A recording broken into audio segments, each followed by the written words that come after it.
You know how sometimes when you're making your models, you just looking for a bit of inspiration, a bit of mojo building, a little bit of, you're stuck in a rut, as it were, ploughing the same furrow all the time with your model making. You just want something a bit different, and you're not really sure what it is. What you need is a bit of inspiration, something a bit out of left field. This is out of left field. What I just got sent, it's out of right field too, and it's probably out of quite a lot of fields. This is my latest inspiration box. Find out what's inside right here on Gary's Stuff.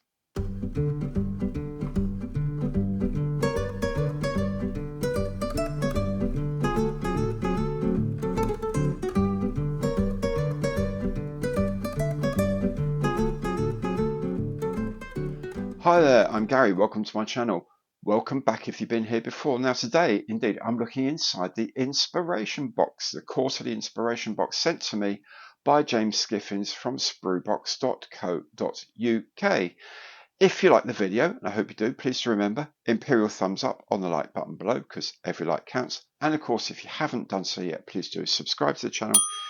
Hit the bell and you'll be notified of all my future videos as they are released. And of course, if you'd like to make a more concrete contribution, you can do that through Super Thanks, by becoming a channel member, or by using any of my online partner programs. Now, for the sake of full disclosure, I should point out James hasn't paid me to make this video. He's not asking me to say anything specific. He doesn't even send me a free inspiration box. The opinions you hear today are entirely mine and mine alone. That's what I think you would like, and I know for sure that's what James would like. So, just so you catch, if you haven't heard of these things before, an inspiration box is sent out by Spruebox.co.uk. It's sent out either twice a year or 4 times a year, depending on your subscription level. It's a subscription service. Now, what comes in the box can be many and varied things. It could be a kit with some extra bits and pieces, a kit with a load of diorama basics for you to actually make a diorama from scratch. It can be something to paint, but then a load of paints and paint brushes, and an online tutorial about how to do it. So flesh tones was one of the things that turned up. There's all sorts of things it can be. But what you also get is quite a good little and vibrant Discord community of model makers like yourself looking at new things. A lot of guys won't have tried these techniques either. So you're all on the same learning curve together. And it's nice having chit-chat backwards and forwards. There's also access to instructional videos and more information and stuff like that. So it's quite a package that comes, not just the kits you get sent. As I say, it comes either twice a year or 4 times a year, depending on your subscription level. I'm really lucky I'm on the 4 times a year thing. This time, what did we get? We got a tractor, a mini art 1/35th scale tractor. Now, I've not made a tractor before. I have a lot of time for people who do make tractors, who find this their favourite part of model making. For them, it's a great quarter because they got a free mini art tractor. To me, it's a whole new world, because what of course you're going to get with tractors are a lot of weathering. To that end, James has also sent some rust powders. So we're going to use this kit, build it up, paint it, and then we're going to make it look rusty. And online, James has created a tutorial for us all to watch, which is fantastic. And as I say, Discord members, we can pop questions and ideas and pictures back and forth to each other and share our journeys in making these rusty old tractors. Thing is, maybe we can apply those techniques elsewhere. Anyway, let's kick off by having a look at this mini art kit of a tractor in 1/35th scale. So this is what we've got, the mini art German traffic tractor D8532 in 1/35th scale. It looks lovely, it looks a nice size of objects to be able to do. Does it say on the side here how big it is? No, it doesn't. It can actually do 4 different versions as well. Yes, of a tractor. Isn't that brilliant? I love it. I think this is going to be a lot of fun. Let's have a look at what you get inside. Now, here we go. Here's the thing. Got yeah, the sticker and a card, and of course our coaster or beer mat, as you will. 3 secret little boxes that don't normally come with it. A thing about basic rust effects, which is absolutely fantastic, and it comes with links to a video of how to do it, which is wonderful. And then inside is your actual kit of the tractor. We'll have a look at these pieces in a little bit more detail. Okay, the kit starts off with 2 frames of this, which is called AB. You'll get to understand that mini art do a lot of strange frame names, probably because they sort of share frames amongst loads of kits. But anyway, this is AB, and there are 2 of them, and of course it's the main wheels of the tractor. Next you have 2 frames called AF for Foxtrot, and these are the outer rims, the outer walls and the rims of the main tractor wheels.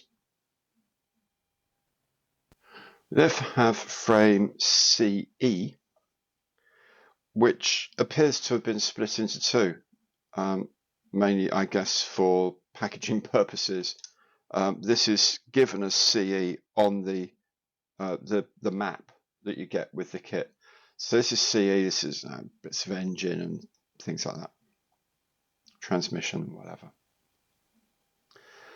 Then we have frame DA with lots and lots of small bits and pieces, headlamps, bits of the suspension, of top of the engine, I guess, driving plate, things like that.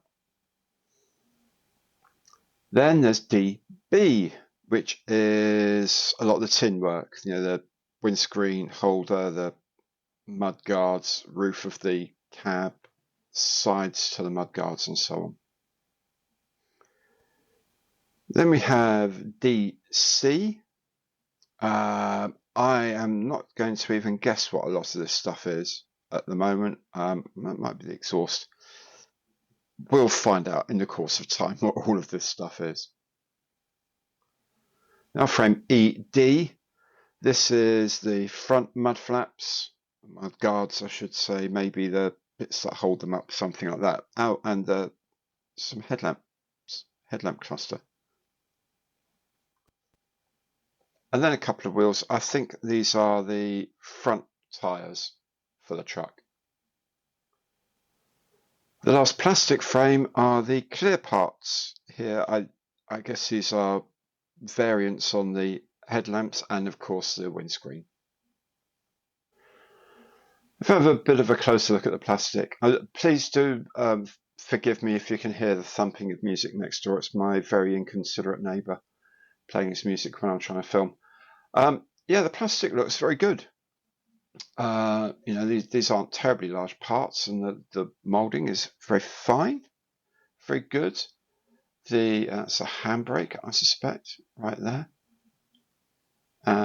Bits of the transmission boxes. They all look very nice. There's not too much in the way of flash anywhere on these parts. They look like they might be okay to get off the frame as well. This might be a bit of a challenge, obviously.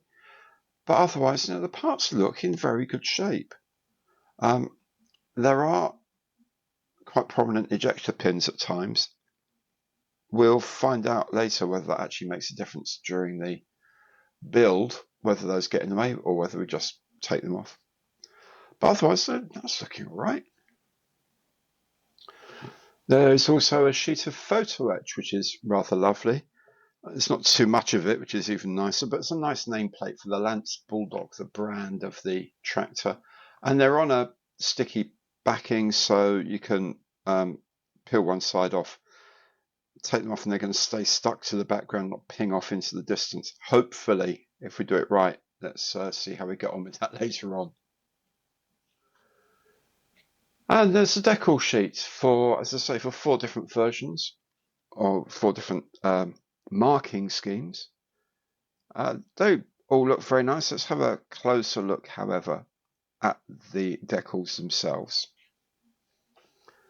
It just says here the decals made by Decograph, printed in Ukraine. I've never heard of Decograph. I'm sure a lot of you have, and you can tell me all about them.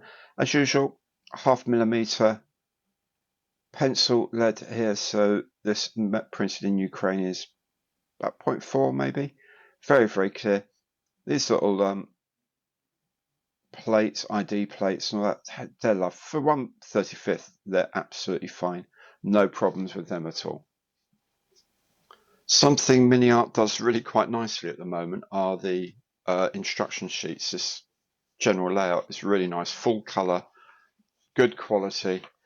Here there's color callouts, and they're in Vallejo, Mr. Color, AK, Mission Models, Ammo by MiG, and Tamiya, which is all of them are, actually I've got all of the XF series. So apart from 12, which is brass, which I'm pretty sure I have as well, I've got everything in Tamiya. Probably got most of them in Vallejo as well.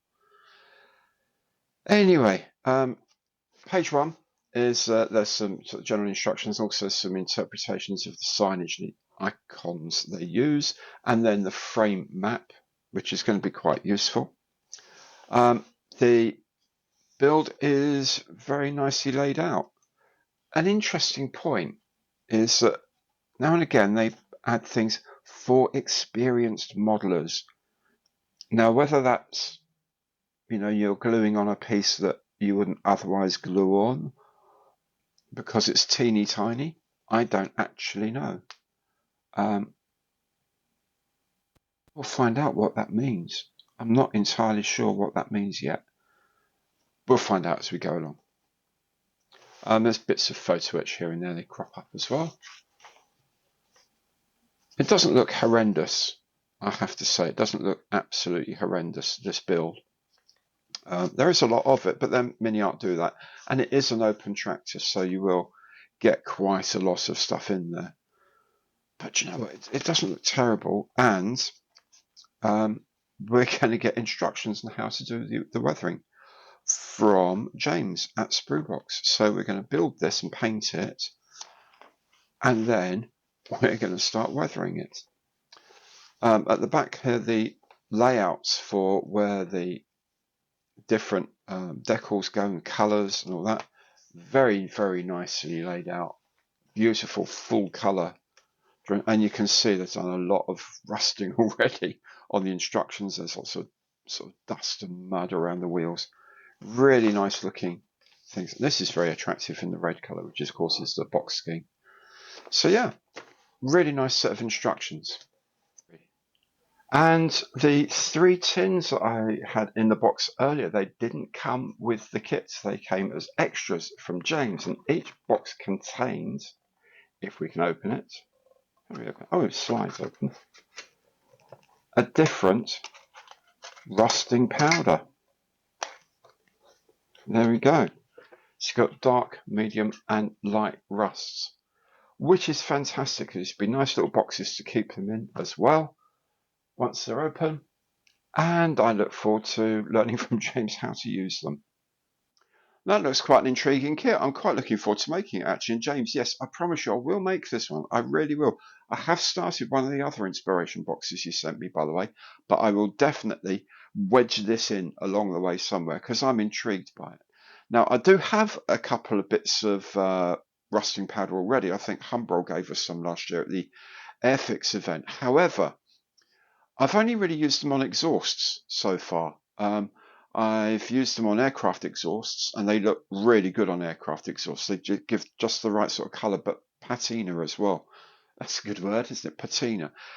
So what I do is say the stub exhausts on a Spitfire or a Hurricane, I'll paint them in burnt iron first, then use some rusting powders to make them look a bit rusty and used, but then also maybe a little bit of smoke or oil or grime to make them look properly used. If you're going to do a lot of smoke down the side of the fuselage, for example. So I've used them for things like that. I've used them for making the collector rings on radial engines. Things like the Bristol Hercules has a big collector ring at the front. Airfix tell you to paint that in antique copper, which from a distance is fine, but what I think really works is what it is actually is corroded metal. So again, some burnt iron at first, then some rust, and you can do different types of rust, and it looks great. It looks really good on the kit. That's kind of what I've been doing. I've not really rusted a whole vehicle. So now already, having been given this, my mind's thinking, right, so why don't I do the rust color? I've got some rust color primer. So prime the thing in rust, then spray over some metal, some steel, and then put the paint layer on, maybe put some chipping solutions in, do a bit of chipping as well, and then add the rust powders and do panels and sort of just spread the rust out into sort of bit worse bits and less bits, and so on and so forth. See what I mean? So it's already making me think about how other ways I can do it, as well as what I'm going to learn, hopefully watching James on his tutorial videos. So once I've learned some techniques and found them useful, of course, then you can expand them to other things. Maybe a ship that's done some really hard service in the North Sea during the war, and it's got really properly rusty. Some planes that have been left out. Museum pieces that have been neglected and started to fall apart. Cars jacked up on someone's driveway and slowly rusting away. You can be really quite creative with this stuff. You know, rusted ammo boxes and things like that, as well as vehicles, which is armor, bits of rusting on that. All sorts of things you can do once you learn the basic techniques, and that's what I love about this inspiration box. It introduces you to a new technique that maybe you haven't tried, or you have tried and maybe it hasn't worked out properly, but with some expert guidance as well, and the materials and something to practice it on. I mean, what's not to like? I love it. Anyway, as I say, James, I will promise you to try and wedge this in, and you can see how I get on once I've watched the videos, and I'll build the kit, spray it up, and then we'll see how we go. How will you know when these videos come along? Well, the best thing to do, of course, is to subscribe to the channel, hit the bell, and you get notified of all my content as it turns up. And, of course, anything you like, please do give it the imperial thumbs up on the like button below, because every like counts. Thank you so very much for watching. Hope you can come back soon for some more content on the channel. Take very good care now, and goodbye.